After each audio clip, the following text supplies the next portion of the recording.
Bruce Lee est né le 27 novembre 1940 dans le Chinatown de San Francisco. On lui donne le nom de Lee Jong-fang. Lee se transforme alors très vite en son homonyme américain Lee, qui signifie protecteur de San Francisco.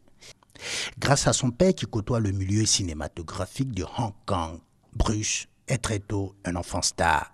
Il enchaîne des films qui ont plus ou moins de succès. Bruce Lee part aux États-Unis, à San Francisco. Il exerce plusieurs petits métiers dans la communauté asiatique de San Francisco. Il obtient son diplôme universitaire. Entre-temps, Bruce découvre la deuxième passion de sa vie, les arts martiaux. Il a 13 ans et William Chang, un de ses meilleurs amis, l'initie au Wing Chun Kung Fu. Le 25 octobre 1963, aux États-Unis, il rencontre Linda Emery, une jeune étudiante d'origine suédoise qui deviendra sa femme. Le 3 juin 1964, Bruce commence à enseigner sérieusement les arts martiaux.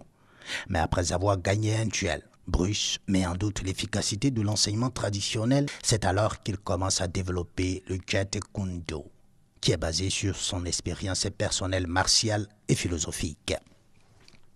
En 1969, tout va très vite. Ed Parker, reconnu comme le père du karaté américain, l'invite à Long Beach à son premier tournoi international de karaté. Bruce montra son efficacité notamment grâce à son célèbre One Chin Punch.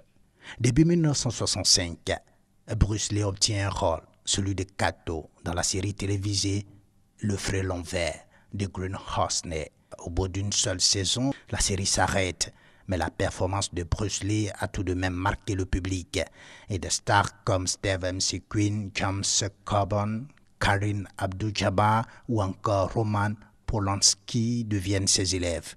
Par la suite, sa carrière stagne rapidement.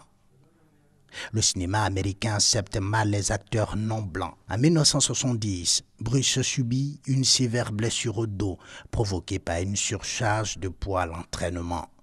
Il restera immobile durant plus de 6 mois, mais il aura tout de même jusqu'à la fin de sa vie des douleurs régulières au dos.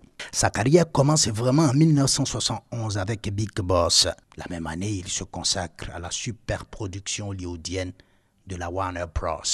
Le film Opération Dragon réalisé par Robert Klaus, qui fera de lui une star internationale. Malheureusement, il ne verra jamais ce succès car Bruce Lee meurt avant la sortie du film, le 16 octobre 2005.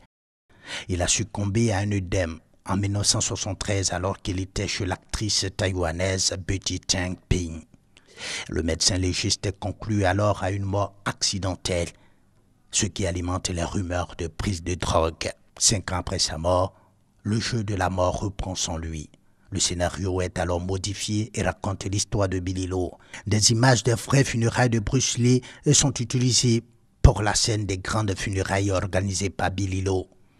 À la fin du film, Bruce Lee réapparaît quand il avait tourné 3 scènes de combat.